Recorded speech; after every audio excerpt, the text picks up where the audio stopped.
తెలంగాణ వ్యాప్తంగా యూరియా కోసం రైతులు ఇబ్బంది పడుతున్నారని బీఆర్ఎస్ వర్కింగ్ ప్రెసిడెంట్ కేటీఆర్ అన్నారు. రాష్ట్ర ప్రభుత్వ చాతగానితనం వల్లే రాష్ట్రంలో ఈ దుస్థితి వచ్చిందని మండిపడ్డారు.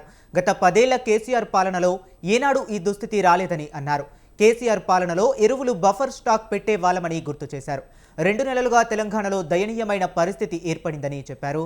రైతుల కష్టాలు ప్రభుత్వానికి కనిపించడం లేదని, చిల్లర రాజకీయాలు చేయటం మాత్రమే తెలుసని సీరియస్ కామెంట్స్ చేశారు. ప్రభుత్వ విధానాలను ప్రశ్నిస్తున్న వారిపై కేసులు పెట్టి వేధిస్తున్నారని ఆరోపించారు.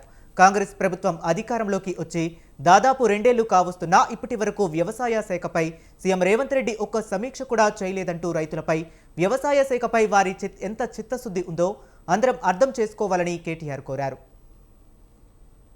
చేతగాని కాంగ్రెస్ ప్రభుత్వ పరిపాలన వల్ల ఇవాళ రైతులు ఒక బస్తా ఎరువు దొరకక ఆగమాగమైపోయే పరిస్థితి కూడా ఇవాళ రాష్ట్రంలో కనబడతా ఉంది.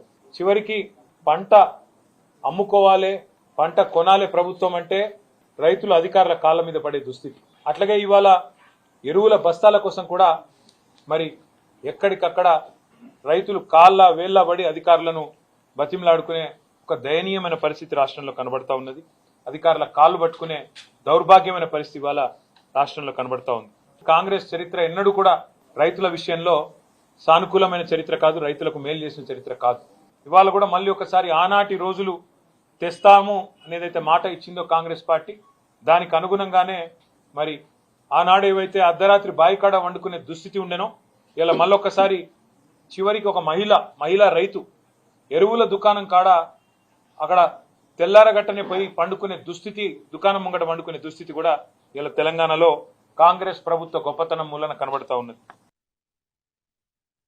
చేతగాని కాంగ్రెస్ ప్రభుత్వ పరిపాలన వల్ల ఇవాళ రైతులు ఒక బస్తా ఎరువు దొరకక ఆగమాగమైపోయే పరిస్థితి కూడా ఇవాళ రాష్ట్రంలో కనబడతా ఉన్నది.